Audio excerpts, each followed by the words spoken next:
حضرت علی سے کسی نے پوچھا، یا علی، آپ کی زندگی میں کوئی ایسی حسرت جو رہ گئی ہو؟ تب حضرت علی نے فرمایا، 2 حسرتیں رہ گئیں، ایک جتنا مجھے علم تھا اتنا کسی نے پوچھا نہیں، اور دوسرا جتنا میں سخی تھا اتنا کسی نے مانگا نہیں۔ آپ نے فرمایا، زندگی کے 3 سنہری اصول ہمیشہ یاد رکھو۔ ایک یہ، اس سے ضرور معافی مانگو جسے تم چاہتے ہو۔ دوسرا، اسے مت چھوڑو جو تمہیں چاہتا ہے۔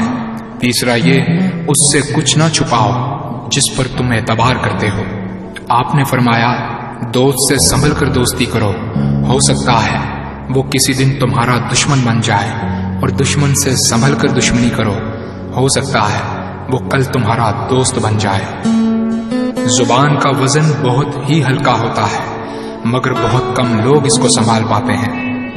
آپ نے فرمایا، جسم ایک دکان ہے اور زبان اس کا تالا۔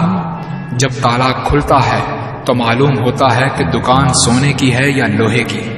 زندگی تیز ہواؤں کی مانند ہے، جس نے اس کی آندھیاں برداشت کر لی وہ کبھی غم کی گھٹا نہیں دیکھتا، سر سبز و شاداب باغ دیکھتا ہے۔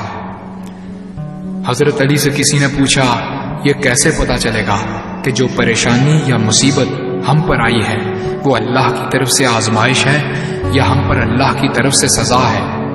آپ نے جواب دیا، جو مصیبت تجھے اللہ کی طرف لے جائے وہ آزمائش ہے، اور جو مصیبت تجھے اللہ سے دور کر دے وہ سزا ہے۔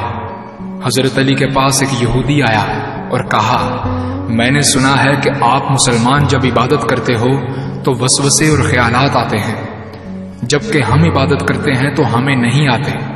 حضرت علی نے جواب میں فرمایا، اگر ایک گھر فقیر کا ہو اور ایک گھر امیر کا تو چور کہاں جائے گا؟ یہودی نے کہا، امیر کے گھر میں۔ حضرت علی نے فرمایا، تبھی تو شیطان ان کو ستاتا ہے جن کے دل میں اللہ ہو۔ جن کے دل میں اللہ کی محبت نہیں ہوتی وہاں شیطان کا کیا کام؟ آپ نے فرمایا، جب تمہاری جان کو خطرہ ہو تو صدقہ دے کر جان بچاؤ، اور جب تمہارے دین کو خطرہ ہو تو جان دے کر دین بچاؤ۔ آپ نے فرمایا، یہ زندگی 2 دن کی ہے، ایک تمہارے حق میں اور دوسرا تمہارے مخالف۔ جس دن تمہارے حق میں ہو اس دن غرور مت کرنا، اور جس دن تمہارے مخالف ہو اس دن صبر کرنا۔ کسی کی مدد کرتے وقت اس کے چہرے کی طرف مت دیکھو، ہو سکتا ہے اس کی شرمندہ آنکھیں تمہارے دل میں غرور کا بیج بو دیں۔ 3 چیزیں ایمان کو تباہ کر دیتی ہیں، امیروں کی محفل، عورتوں کی صحبت اور جاہلوں سے بحث۔ حضرت علی نے فرمایا، جانور میں خواہش اور فرشتے میں عقل ہوتی ہے، مگر انسان میں اللہ پاک نے دونوں رکھی ہیں۔ اگر وہ عقل دبا لے تو جانور، اگر خواہش کو دبا لے تو فرشتے کی مانند ہو جاتا ہے۔ آپ نے فرمایا، اپنے جسم کو ضرورت سے زیادہ مت سنوارو، اسے تو مٹی میں مل جانا ہے۔ سنوارنا ہے تو اپنی روح کو سنوارو، کیونکہ اسے رب کے پاس لوٹ کر جانا ہے۔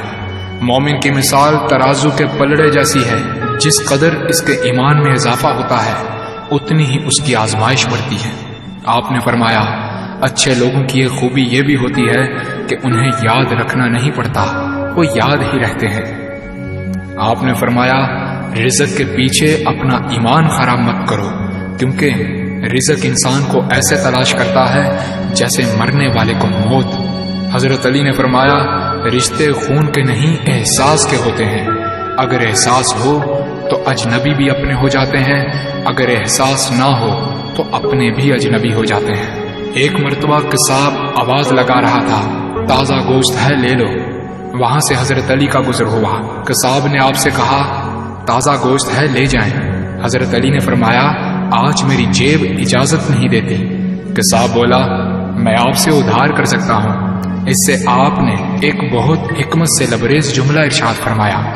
آپ نے فرمایا، یہ ادھار میں اپنے پیٹ سے کیوں نہ کر لوں، جس کو میں جنت میں اس سے بہتر غذا کھلا سکتا ہوں۔ حضرت علی نے فرمایا، لفظ انسان کے غلام ہوتے ہیں مگر صرف بولنے سے پہلے تک، بولنے کے بعد انسان اپنے لفظوں کا غلام بن جاتا ہے۔ آپ نے فرمایا، کوئی تمہارا دل دکھائے تو ناراض مت ہونا، کیونکہ قدرت کا قانون ہے، جس درخت کا پھل زیادہ میٹھا ہوتا ہے لوگ پتھر بھی اسی کو مارتے ہیں۔ آپ نے فرمایا کسی کا عیب تلاش کرنے والے کی مثال اس مکھی جیسی ہے جو سارا خوبصورت جسم چھوڑ کر صرف زخم پر بیٹھتی ہے۔ آپ نے فرمایا اچھا دوست چاہے کتنا برا بن جائے کبھی اس سے دوستی مت توڑنا، کیونکہ پانی چاہے کتنا بھی گندا ہو آگ بجھانے کے ضرور کام آتا ہے۔ آپ نے فرمایا زندگی کے ہر موڑ پر صلح کرنا سیکھو، کیونکہ جھکتا وہی ہے جس میں جان ہوتی ہے، اکڑنا تو مردے کی پہچان ہوتی ہے۔ دوست ہو یا پرندہ دونوں کو آزاد چھوڑ دو، لوٹ آیا تو تمہارا، نہ لوٹ کر آیا تو تمہارا وہ کبھی تھا ہی نہیں۔ بادشاہ نے وزیر کو انگوٹھی دی اور کہا اس پر کوئی ایسا فقرہ لکھوا لاؤ جسے میں خوشی میں پڑھوں تو اداس ہو جاؤں اور غم میں پڑھوں تو خوش ہو جاؤں۔ وزیر گیا اور انگوٹھی پر یہ لکھوا لایا یہ وقت بھی گزر جائے گا۔ مولا علی سے پوچھا گیا یا علی ہر رکعت میں قیام ایک ہے، رکوع ایک ہے، سجدے دو کیوں ہیں؟ فلسفہ احکام مولا سجدے دو کیوں ہیں؟ تو مولا نے قرآن کی آیت پڑھی کہ سجدے دو اس لیے ہے کہ جب تم پہلا سر سجدے میں رکھتے ہو، پہلے سجدے کے لیے سر رکھتے ہو خاک پر، تو قرآن پکار کر کہتا ہے منہا خلقناکم، تم اسی مٹی سے بنے ہوئے۔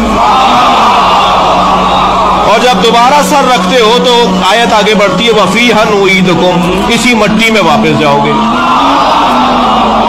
تو پہلا سجدہ تمہاری ولادت کی یاد دلاتا ہے، دوسرا سجدہ تمہاری موت کی یاد دلاتا ہے، اور دونوں سجدوں کے درمیان مختصر سا قیام ہے جسے زندگی کہا جاتا ہے۔